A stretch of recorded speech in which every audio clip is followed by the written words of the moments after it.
Hey you! So I wanted to do my 8-month pregnancy video update. I am actually just like at the end of the 8th month, like coming into the 9th, and I feel like a lot has changed in the sense that if you compare the size of this bump from last month to this month, I feel like we're really out here, you know? We're really bumping right now. I'm also a tad bit sweaty as per usual, so my bump is like extra shiny and I've got my bio oil on, oiled up, so that's why it's looking extra shiny like a lighthouse. But I wanted to update you on how I've been feeling, body updates, things that I wish I knew or I've started doing. So I'll start off with sleep. I feel like that's one of the priorities, especially as my midwife literally said to me, at any point right now, your baby could arrive. So if you were tired in the day and you don't take that nap, who knows, that night your baby could arrive and you might be up for 2 whole days. So sleep is vitally important. I'm still getting into the swing of it because I feel like when I have a big nap in the day, then I can't sleep at night. So I'm trying to figure that one out. I guess I have to make my naps a little bit shorter or whatnot. But obviously we are in strange times. Coronavirus is here and it's keeping us all indoors, which for someone in their 3rd trimester could be terrifying because we are now found out we're at risk. However, I think this is a really good time to be at home nesting, looking after yourself, getting things ready, mentally and physically. I am very lucky because I'm not really an anxious person or a worrier.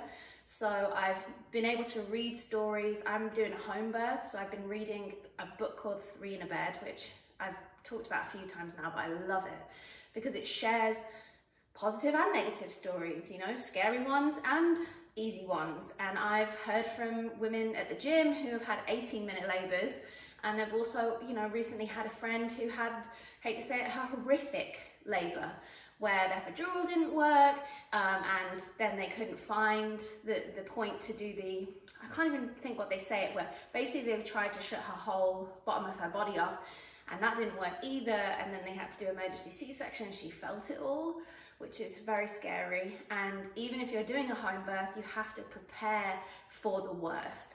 So I have my family here and we've been putting together emergency hospital bags. On the next video, I should run through that, which would be really cool. But really nourishing yourself is really important. Regardless of the coronavirus, you have to be stocked up on food and nutritious food and things that you like and things that you could easily grab and snack on, because you might need energy, who knows when, or if this labour just suddenly happens. So there's definitely a lot of things that you can get ready. I should also share my little cheat sheets. So I'll definitely be sharing those over on my Instagram, which is just at Iskra. But also let's go back to how I've been feeling. I've been starting to have nightmares and weird dreams. And I'm not someone that either has those or remembers those. So the fact that I'm having both is really strange. And peeing all the time is back because now the baby is essentially, we figured it out, me and my midwife, the head is right down here and then back, legs crisscrossed, arms crisscrossed, because I'm getting a lot of movement in this side, which is knees and elbows, and now and again I think that the baby twists and then there's a bit of movement there, but mainly it's this area here, which is wild. And also when I've had a day where I've been on my feet a lot and walking, I swear to you, you can feel like the baby's head in between your legs, like it's gonna fall out, which is the most bizarre feeling. And I keep asking people, I'm like, do you know when it's about to happen? And everyone's like, no, you have no idea. Your waters will just break or not break. So everyone is different. That's the craziest thing. There is like no kind of steps you can take to like feel confident in knowing what's about to happen. You have no idea what's about to happen. And so yeah, just listening to my body. I've been walking a lot, and obviously I was going to the gym until the quarantine happened. So we've now, Philip's gone and bought loads of home gym stuff. So I need to start continually moving and doing my deep sumo squats and all of those things. And last night we actually experimented with, this is a bit TMI, but you know, that's what this video is about, stretching the perineum muscle or piece of skin between basically your vagina hole and your bum hole, and you basically have to massage that and stretch that out, because that's how you can try to prevent tearing. And obviously tearing, A, hurts a lot, B, it slows down your recovery after labor. So that's the aim, is to start massaging that and stretching that out about 6 weeks, but you can do it more rigorously 3 weeks before your due date. So I'm about 3.5 weeks before my due date right now, so it's the perfect time to start doing all those extra things, trying to do your pelvic floor, which involves holding your pee, and like holding your pee for a couple seconds, letting yourself pee, holding it again. All of those are like exercises that can help strengthen all of the muscles that will help during labor.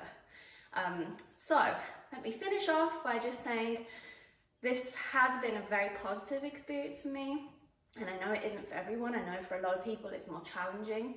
I'd say, and again, it just seems so silly to even feel like this is a challenge, but the heartburn for me has been a bit challenging. I figured out chocolate is the worst culprit, and I love chocolate. So it's been a lot less chocolate, and even barbecue sauce, I think, triggers me off, which is so random, but we had barbecue sauce last night, and I definitely noticed a little bit more heartburn.